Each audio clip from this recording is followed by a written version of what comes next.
This is an interesting story and very apt for July 4th, 2013, or any July 4th, because it displays who the Americans are that really fought for this country and how some other Americans are that just take everything for granted and how our news media presents things. So really, that's the gist of the story. This is about Lieutenant Colonel Van Barfoot. He's an American Indian. This is from the California Indian Education. We are dedicated to advancement of our people. It's Army Colonel Van Thurman Barfoot, retired. Actually, he died about a year ago at the age of 92. But there was an incident a few years ago when there was this man that would not take down his flag down from his yard. This is him pictured at age 90. He was flying an American flag on a flagpole, and the Homeowners Association came by, and they insisted he take the flagpole down. He said he wouldn't. They said they're going to go to court. And on the news media, they made it sound like some cranky old guy that just wouldn't take the American flag down.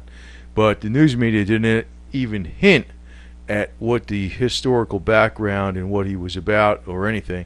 They just said he was some retired old. They made it look like he was just some cranky old codger. That's what they made it look like on the news media. And this is really the true story of it. It was Barfoot at the age of 25, May 23rd, 1944. He was on when he was in the Army, World War II battlefield near Carano, Italy. He's Technical Sergeant Barfoot set out alone on foot to flank German machine gun positions and stop the deadly rain of enemy bullets, killing his fellow soldiers. He advanced through a minefield, took out 3 enemy positions, enemy machine gun emplacements with hand grenades and expert fire from his Thompson submachine gun. Then it wasn't enough. Later on, he picked up a bazooka, took on and destroyed one of the 3 advancing Mark 6 tanks that German commanders ordered to spearhead into the area, and he took out some tanks. So for this action, actually there's a more to it story, sorry. As the tank crew members disembarked their disabled tanks, Sergeant Barfoot killed 3 of the German soldiers outright with his Tommy gun, and he continued into enemy territory and destroyed a recently abandoned German field piece with a demolition charge placed in the breach. So he also brought back 17 German prisoners of war to the platoon position that day. And see, this was what the American, supposed quote-unquote American media left out of this story about the guy that refused to take down the American flag. You know, it's like they left that out. It's like what you leave out is just as much as what you leave in. And they totally ignored what this guy was actually about. And, whether if you put a flag up on your soil, in your land, on your property, and somehow or another, it doesn't have to be, you don't have to be a Medal of Honor winner to stand up for your rights. I want to say that. But it goes to show you just how much disrespect they had for this person, and how much they ignored the whole story. This was the major media. So he did get the Congressional Medal of Honor for this action. And in World War II, they did not give out, they never give out Congressional Medals of Honor easily. But in World War II, they did not give out medals in general that easily. Not anywhere as easy as, I don't want to say anything's easy. But, today's day and age, it can be different. Like somebody to get a Bronze Star in World War II, it's pretty much today there would have been a lot more Bronze Stars. It's a hell of a lot tougher to get back in World War II.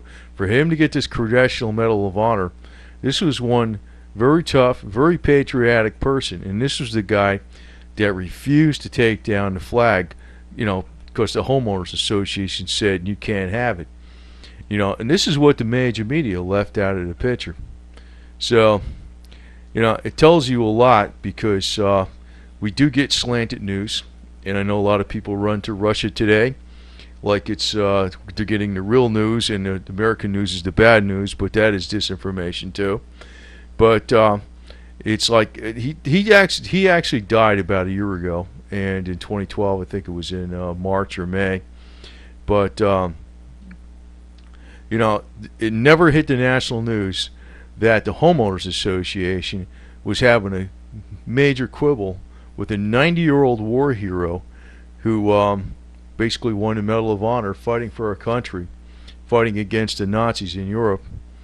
And it almost makes you wonder. There should have been a hell of a lot more people coming to his side and showing that the homeowners association were just a bunch of weasels trying to enforce a petty rule that really shouldn't have been a rule in the first place.